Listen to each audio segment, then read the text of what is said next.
kelompok 2, dan kali ini kami akan melakukan praktikum modul 7 optik tentang sifat cahaya. Jadi tujuan praktikum kali ini adalah menjelaskan sifat-sifat cahaya, mengetahui sifat-sifat bayangan pada cermin, menentukan fokus cermin cekung, dan menentukan fokus lensa cembung. Alat dan bahan yang digunakan yaitu cermin datar, cermin cembung, cermin cekung, lampu senter, busur derajat, kertas putih, penggaris, layar atau tabir kertas, serta celah cahaya. Yang pertama, percobaan 1 yaitu pemantulan cahaya. Pada percobaan ini, pengamatan dilakukan menggunakan cermin datar. Pemantulan cahaya pada cermin datar. Pertama, kami akan menyalakan lampu senter, lalu mengamati berkas cahaya sebelum dan sesudah mengenai cermin datar. Kemudian, kami akan menggambarkan arah sinar sehingga terlihat sudut datang dan sudut pantulnya. Selanjutnya, kami akan mengukur besar sudut datang dan sudut pantul menggunakan busur derajat.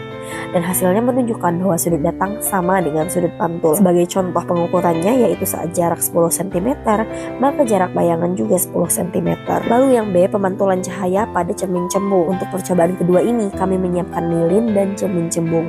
Lilin diletakkan di depan cermin cembung lalu diamati bayangan yang terbentuk. Dari hasil pengukuran yaitu saat benda berada 10 cm dari cermin, bayangan terlihat sekitar 5 cm di belakang cermin. Jadi hasil percobaan menunjukkan bahwa cermin cembung menghasilkan bayangan yang lebih kecil, tegak, dan bersifat maya. Lalu yang C, pemantulan cahaya pada cermin cekung. Pada percobaan yang ketiga ini, kami menyiapkan lilin, cermin cekung, dan layar kertas. Lilin diletakkan di depan cermin cekung, lalu kami geser sehingga bayangan terlihat jelas. Kemudian kami akan mengamati bentuk bayangan yang dihasilkan, serta mengukur jarak benda terhadap cermin. Contoh dari hasil pengukuran yaitu saat benda berada 20 cm dari cermin, bayangan yang terbentuk pada jarak sekitar 40 cm. Hasil percobaan menunjukkan bahwa cermin cekung dapat menghasilkan bayangan nyata yang dapat ditangkap pada layar. Bayangan juga terlihat terbalik dan ukurannya berubah sesuai jarak benda terhadap cermin. Dari praktikum ini dapat disimpulkan bahwa cahaya dapat dipantulkan dan setiap jenis cermin menghasilkan sifat bayangan yang berbeda-beda. Lalu untuk percobaan yang kedua yaitu pembiasan cahaya.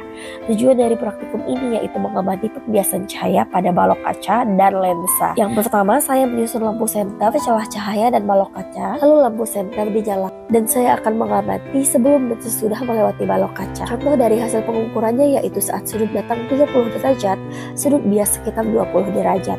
Hal ini menunjukkan bahwa cahaya mengalami pembiasan saat melewati balok kaca. Lalu percobaan dengan lensa cembung. Pada percobaan berikutnya ini, saya menggunakan lensa cembung dan mengamati tulisan pada buku dari jarak dekat. Kemudian lensa digeser perlahan untuk melihat perubahan bayangan. Hasil pengukurannya yaitu saat benda 20 cm, bayangan yang terbentuk sekitar 40 cm pada layar. Hasil pengamatan menunjukkan bahwa lensa cembung menghasilkan bayangan nyata, terbalik, dan dapat ditangkap pada layar. Pada percobaan terakhir, saya menggunakan lensa cekung untuk mengamati tulisan pada buku. Hasil pengamatan menunjukkan bahwa lensa cekung menghasilkan bayangan yang lebih kecil, tegak, dan bersifat maya.